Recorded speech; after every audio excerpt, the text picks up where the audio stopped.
दे रहे हैं हमारे सामने, यहाँ कोई व्यवस्था नहीं पढ़ाने की। मैं शौचालय के पास बेहोश हो जाते। आप बताइए बच्चों को मारे और नाक कान में धमकी थी, यहाँ अत्याचार इतना हो रहा है।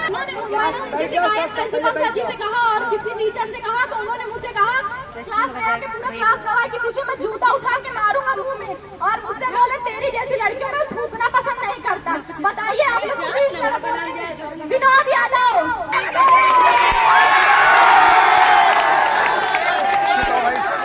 दिल्ली के जंतर मंतर पर आपने जेनजीज का प्रोटेस्ट देखा, लेकिन अब देखिए उत्तर प्रदेश के फतेहपुर में अल्फा जनरेशन का प्रदर्शन।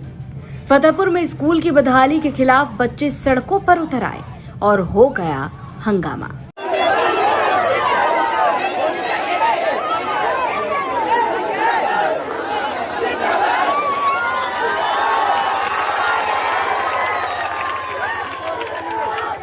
यूपी के फतेहपुर के किशनपुर कस्बे के सर्वोदय इंटर कॉलेज में उस वक्त हंगामा हो गया जब बड़ी संख्या में छात्र और छात्राएं स्कूल के गेट के बाहर पहुंचकर प्रदर्शन करने लगे। हाथों में बैनर, पोस्टर और लगातार प्रशासन के खिलाफ लगते ये नारे।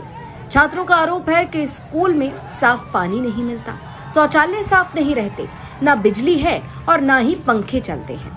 अब बाकी टीचर्स तो कूलर्स में बैठे रहते हैं, लेकिन हम बेचारे छात्र गर्मी में मरते रहते हैं। छात्रों का आरोप है कि मूलभूत सुविधाएं भी स्कूल में मौजूद नहीं है। ये भी कहा गया कि कई कमरों में बिजली और पंखों की कोई व्यवस्था नहीं है। और किसी टीचर से कहा तो उन्होंने मुझसे कहा कि तुझे मैं जूता उठा के मारूंगा मुंह में, और मुझसे बोले तेरी जैसी लड़कियों में थूकना पसंद नहीं करता। बताइए आप लोग। विनोद यादव।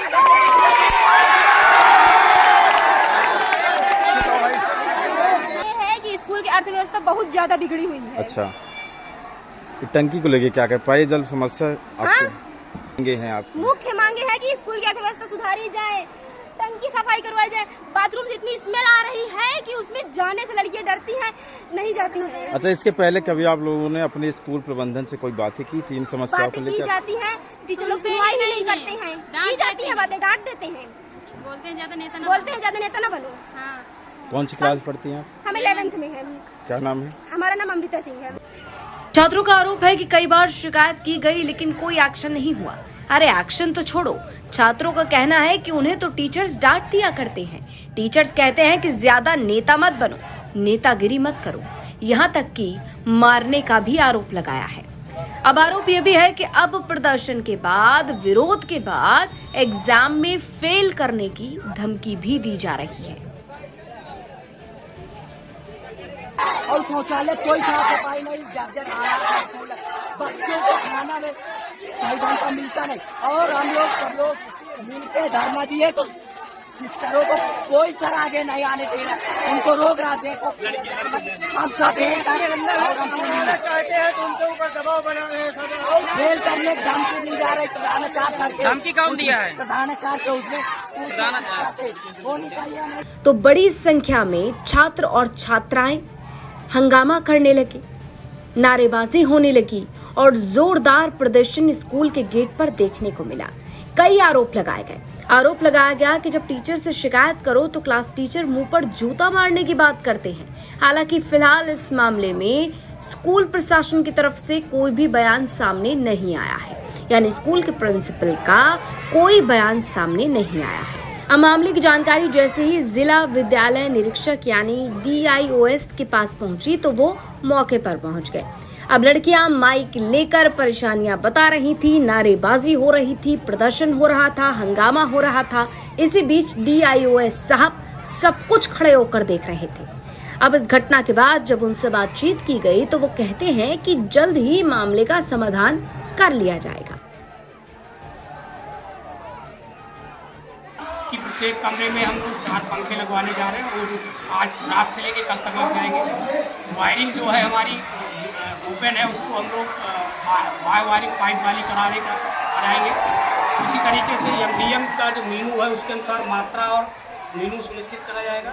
जो 6, 7, 8 के बच्चों को डेस्क बेंच चाहिए उनको 1 महीने के अंदर डेस्क बेंच की व्यवस्था कराई जाएगी। पेयजल के लिए अलग एक RO और एक वाटर कूलर बच्चों के लिए उसकी व्यवस्था कराई जाएगी। तो DIOS ने जब निरीक्षण किया तो खेल मैदान की साफ सफाई कराने और जिन कमरों में पंखे नहीं थे वहां पर पंखे लगवाने के साथ साथ छात्रों के लिए RO प्लांट की व्यवस्था करने के साथ साथ और भी तमाम जो कमियां पाई गई थी उसको ठीक करने के आदेश जारी कर दिए गए हैं और दावा किया जा रहा है कि जल्द से जल्द छात्र छात्राओं की जो मांग है उसे पूरा कर लिया जाएगा। लेकिन अब देश का युवा जिस तरह से अपनी मांगों को लेकर सड़कों पर उतर रहा है ये लगातार चर्चा का विषय बना है। पिछले दिनों नीट पेपर लीक मामले को लेकर धर्मेंद्र प्रधान के इस्तीफे की मांग को लेकर जंतर मंतर पर 1 महीने से ज्यादा प्रदर्शन हुआ और 25 जुलाई को शिक्षा मंत्री के पद से धर्मेंद्र प्रधान के इस्तीफे के बाद ये प्रदर्शन खत्म हुआ, जेन ज़ीस का आंदोलन खत्म हुआ और अब अल्फा जनरेशन भी सड़कों पर उतरकर प्रदर्शन कर रही है अपनी मांगों को लेकर फिरोजाबाद में। अब इसके बाद बच्चों को समझा दिया गया, बुझा दिया गया और जल्द से जल्द सभी मांगों को पूरी किए जाने के आदेश जारी किए गए हैं। अब फतेहपुर में स्कूली छात्रों के इस प्रदर्शन पर आपकी क्या राय है और जिस तरह से युवा शक्ति अब अपनी मांगों को उठा रही है, प्रदर्शन कर रही है, इस पर आपका क्या कहना है ये हमें कमेंट बॉक्स में जरूर बताएं। फतेहपुर से नीतीश श्रीवास्तव की रिपोर्ट, यूपी तक।